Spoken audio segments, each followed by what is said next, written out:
In Ecclesiastes, when the preacher is exploring secularism, he gives us 5 reasons that we should hate life. Number 1 is death.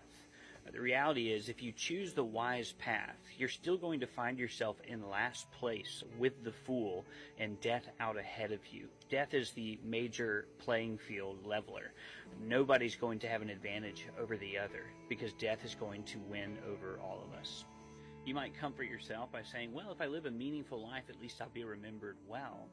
But he goes on to say that even in death, there's no remembrance of the wise over the fool. Living a wise life over a foolish life makes you no more memorable to the current generations. In the 20th century, it's estimated that 5.5 billion people died. You think about how many of those you remember from the 20th century, and we're all forgotten. You say, so it's my work and what I do for the next generation that's going to be meaningful. I'm going to set them up. The problem is you don't know what the next generation is going to do with what you've built. You look at the boomer generation today, and they're entirely frustrated by the decisions of the younger generations of what we've chosen to do with what we've been given. And there's a very high probability that we will feel the same way about the generations coming after us. We may think that we're changing the world for them and making it a better place. The reality is, from our perspective, they'll squander what we've worked hard to build for them. 4th reason you should hate life is because for all your toil under the sun, what does work get you? Well, ultimately, it simply gets you high blood pressure, and it doesn't give you much sleep at night.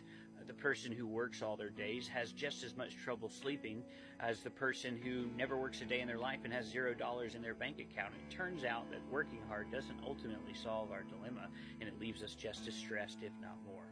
The final reason is because the way the world is set up is that all of us who have rebelled against God will ultimately see everything we've ever worked for given over to those who please God. And that begs the question, what is life for? What's this all about then? The first point is that life is not meant to be seen as a bunch of rewards for your toil. Instead, the way you enjoy life is by realizing everything is a gift from God. It's not because of something you've done. Any narrative in which you exist, you are dependent on forces outside of yourself.